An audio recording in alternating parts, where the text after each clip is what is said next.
Hello, hello. Welcome back to Hot Girls Pray, a Christian podcast where we talk all things Jesus, culture, and just your walk with the Lord. I am your host, Kamora Rapp, and I am so happy that you are here. If this is your first time, welcome to Hot Girls Pray podcast. If you are returning, welcome back. If you are watching, you can probably see my two-tone couch situation, and it's kind of funny because my roommates, they were on BidFit, I think it's called, and they won like a $3 couch, and they were so excited. So they went to go pick it up, and it was just like the corner of a couch when they thought that it was a full couch. But our original couch, this gray couch, it was just like a straight line. So now we got a little L situation going on, so it is all good. I just thought it was kind of funny that it's two colors, but I also want to apologize before I even start. It is so loud outside.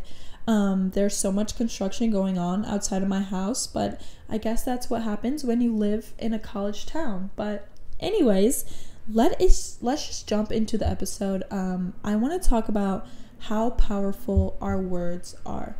And the Bible is very clear on this, but a lot of us just brush over it.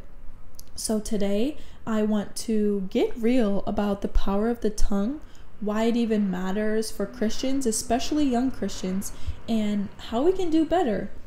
I really wanted to talk about this because nowadays, we're just so casual with our words. Like, we joke, we gossip, we complain, we say things out of frustration, but we don't stop to think about the effect that those words are having on other people and on us.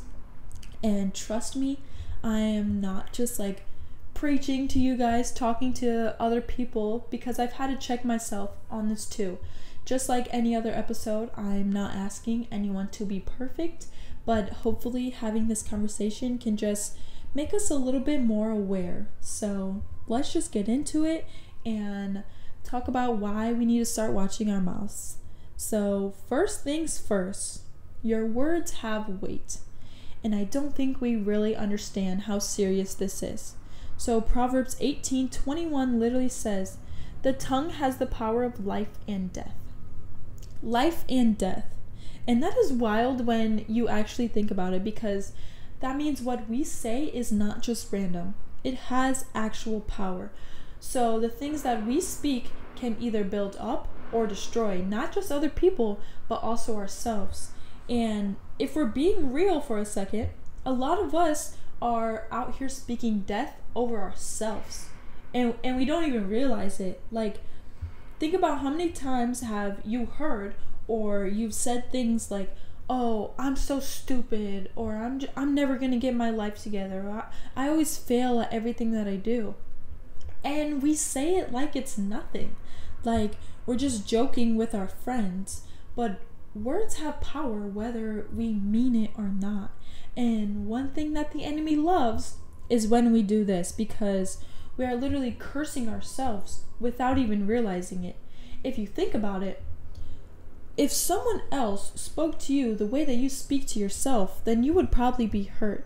So we have to ask ourselves, why do we do that to ourselves? Sometimes we're speaking failure, we're speaking stress, we're speaking negativity over our own lives, and then we feel surprised when we feel stuck and we feel drained all the time. But listen, if you keep saying those things, then your mind is going to start to believe it, because your words can set the tone for your life. Philippians 4:8 says, "Whatever is true, whatever is noble, whatever is right, whatever is pure, whatever is lovely, whatever is admirable, if anything is excellent or praiseworthy, think about such things." So that does not mean that you have to be like fake positive 24/7, but it does mean that you need to stop reinforcing negativity with your own mouth. So instead, you have to speak life.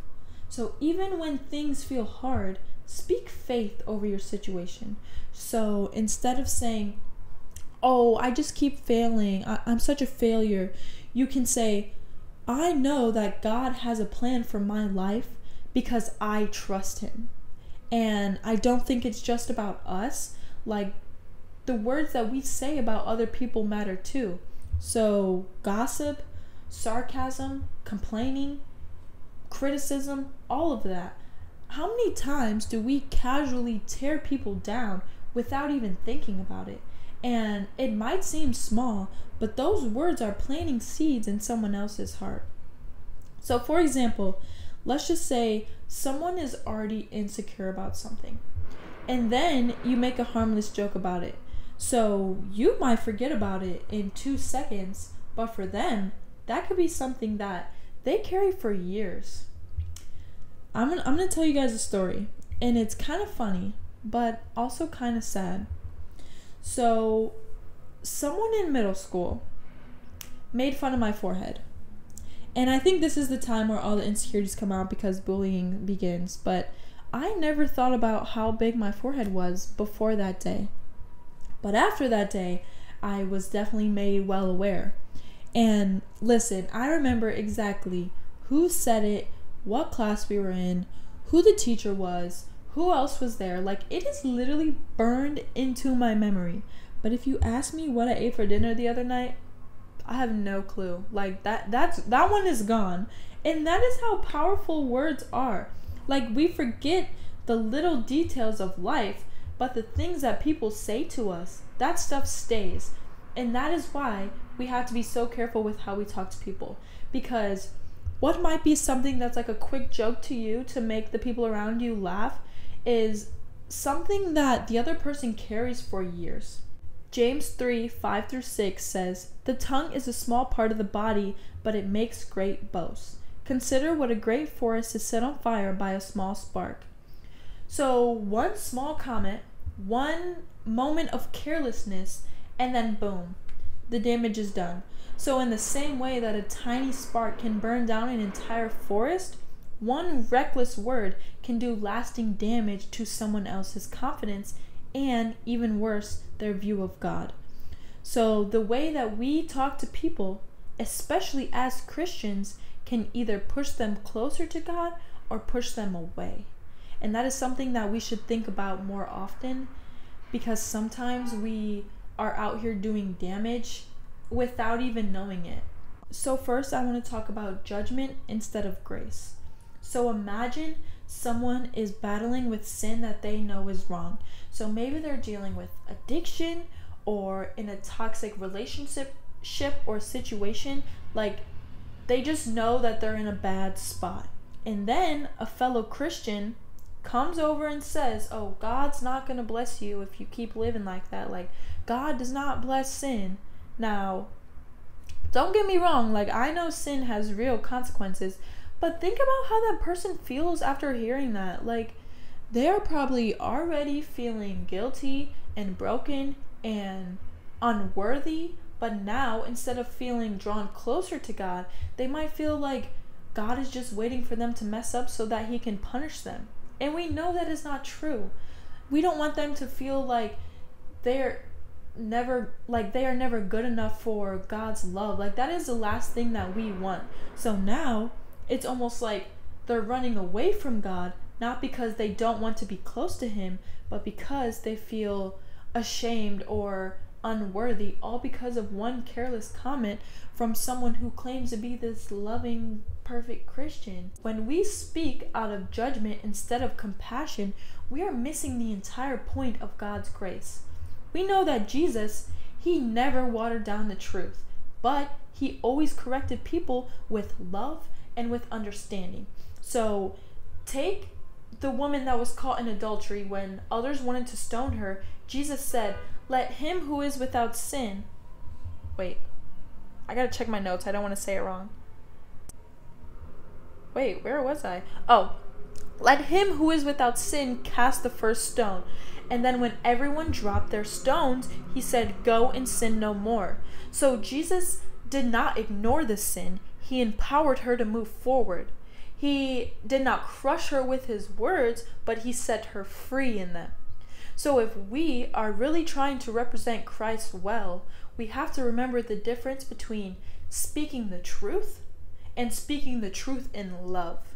Because sometimes the truth is not going to feel easy, and we do have to call people out on their actions, but it is the way that we do it that matters.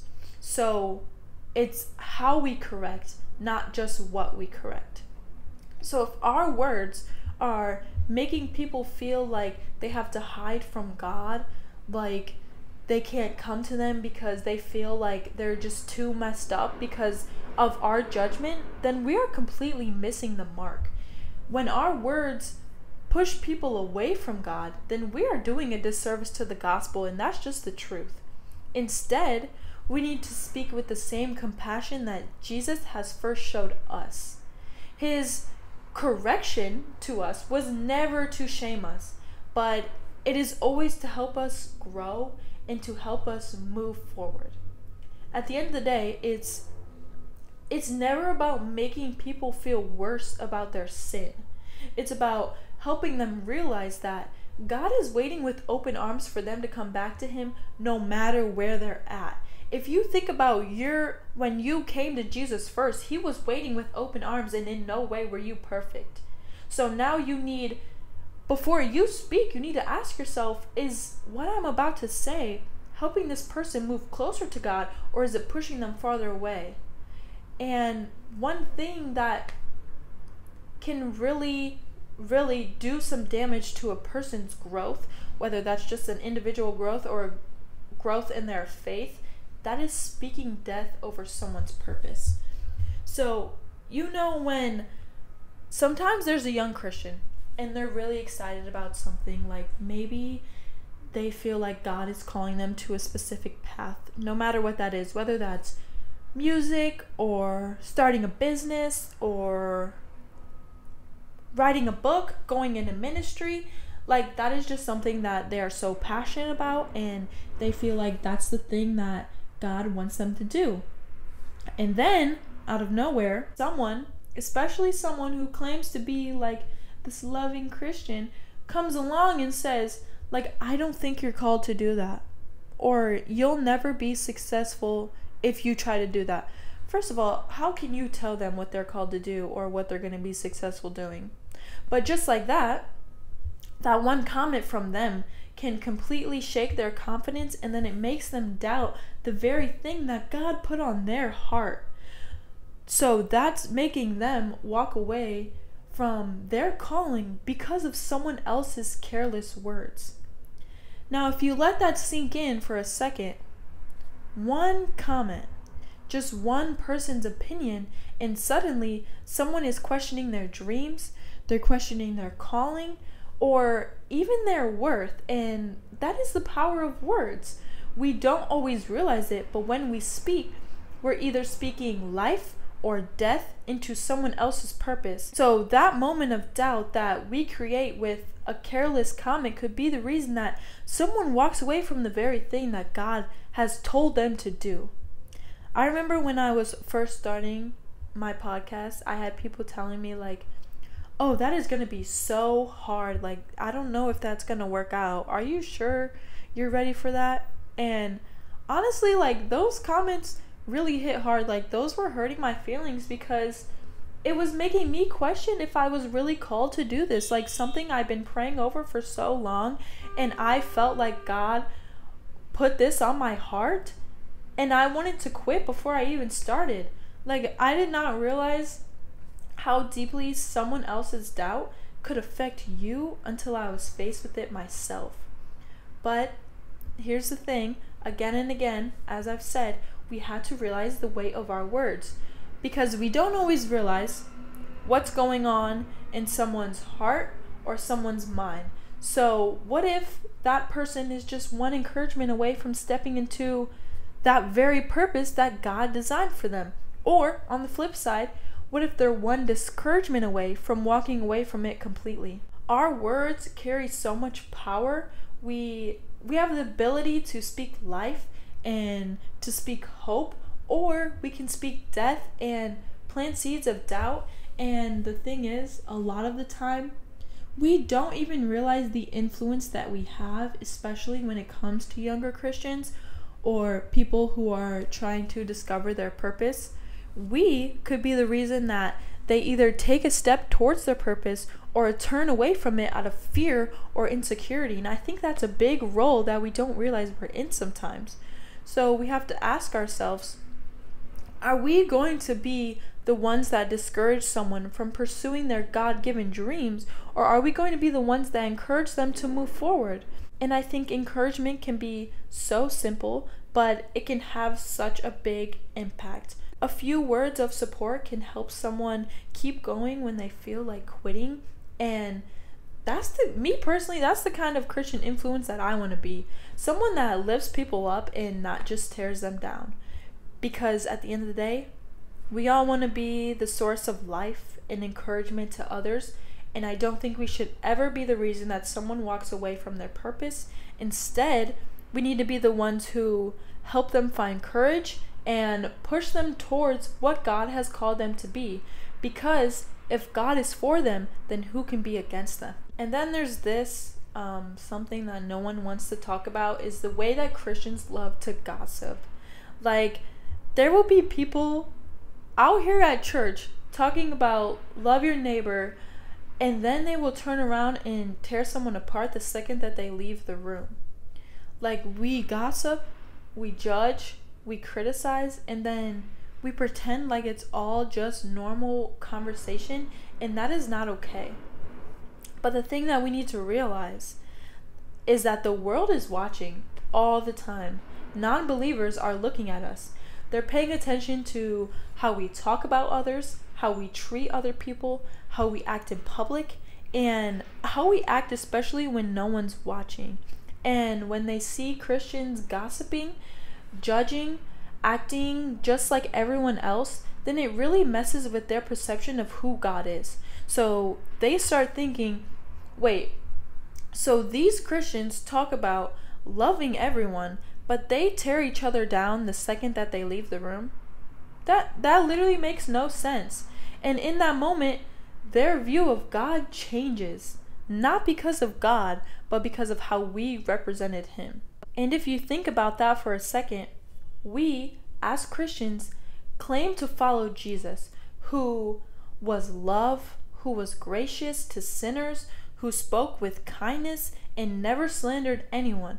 But when we speak with judgment, when we tear people down behind their back, when we gossip, when we act fake, we're just sending the message that God is just like us and not in a good way. And that is a big problem, because we're supposed to reflect God's character to the world, and gossip and hypocrisy are not part of his plan. So non-believers are looking at us for a glimpse of the real God, for the God of the Bible. And if we're out here acting like everyone else, then what makes us any different?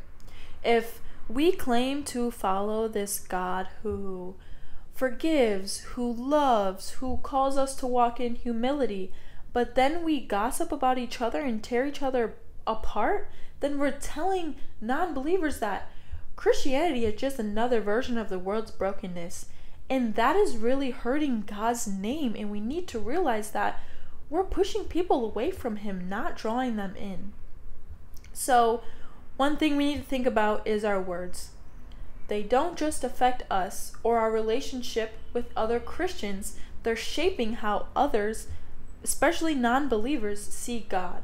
So if we're out here speaking recklessly, tearing people down with our words, then we might actually be the reason that someone's view of God is distorted.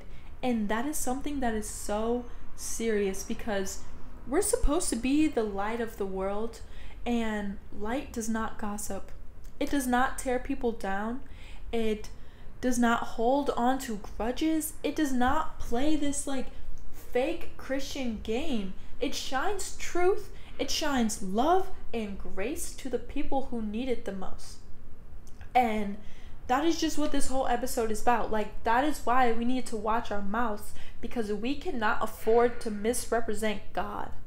Like, people are watching us, and we need to make sure that they're seeing Jesus, not our own brokenness.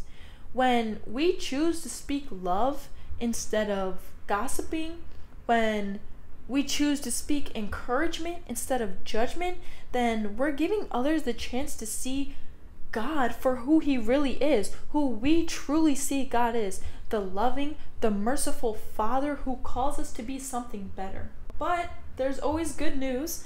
Just like words have the power to tear down, they also have the power to build up. So imagine, what if instead of speaking negativity and doubt, we started speaking life onto our situations, onto our relationships, and our own hearts? Like, imagine the difference that that could make. So, for example, when you mess up or you don't feel like you're just where you want to be in life, instead of saying, I'm such a failure, which only brings you into deeper shame and discouragement, what if you said, I may not be perfect, but God is working in me?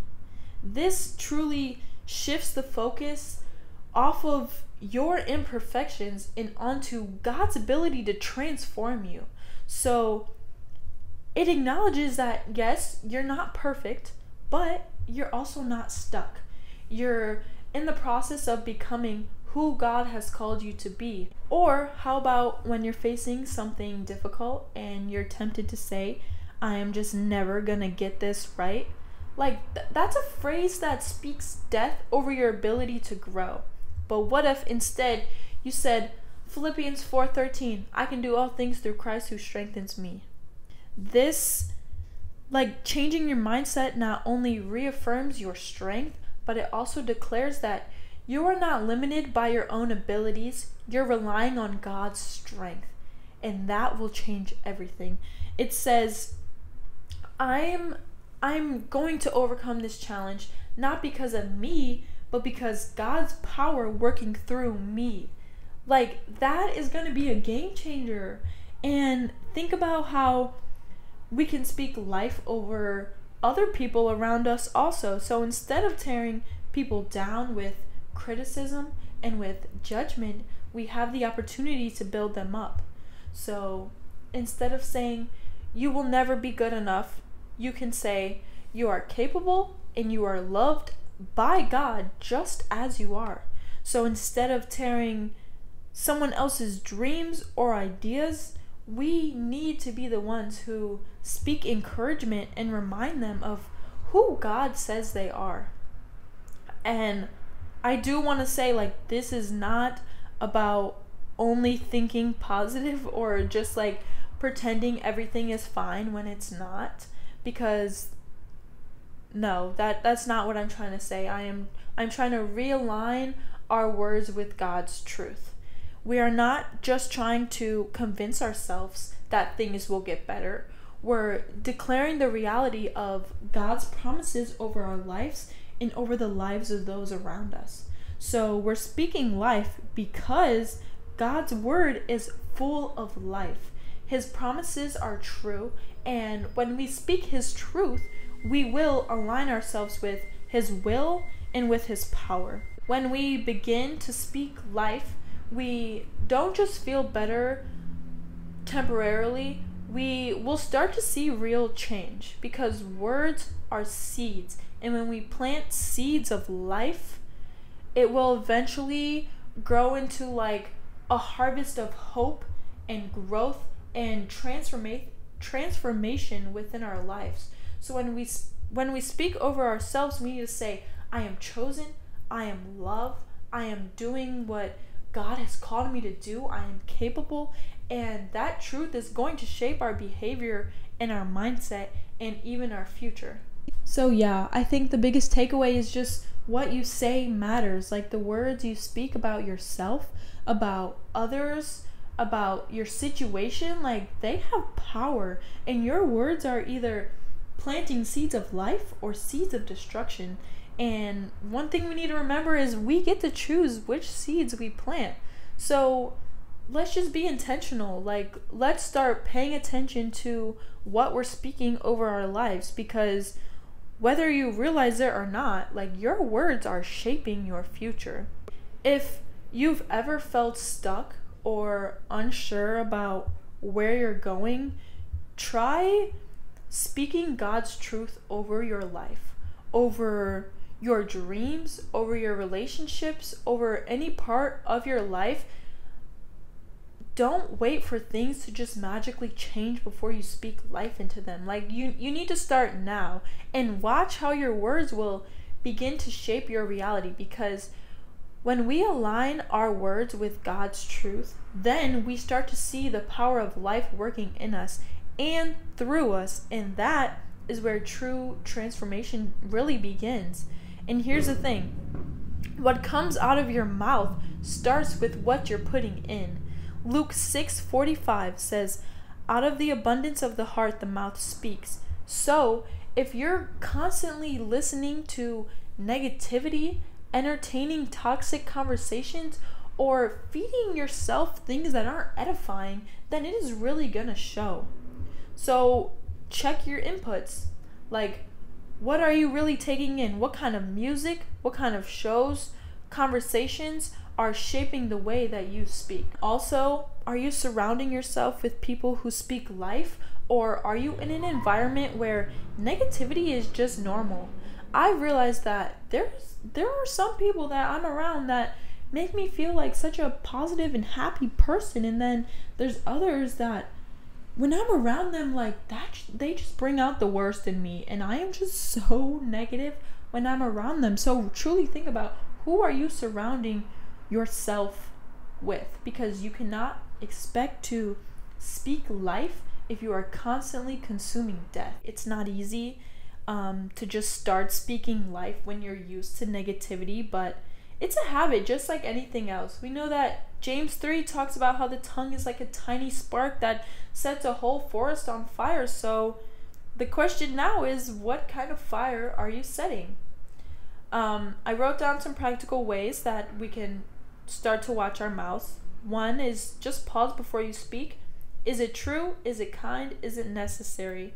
Number 2, speak scripture over yourself.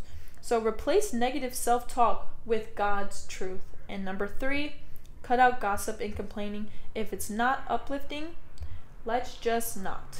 And don't get me wrong, I'm not saying we gotta be perfect, but let's at least be aware.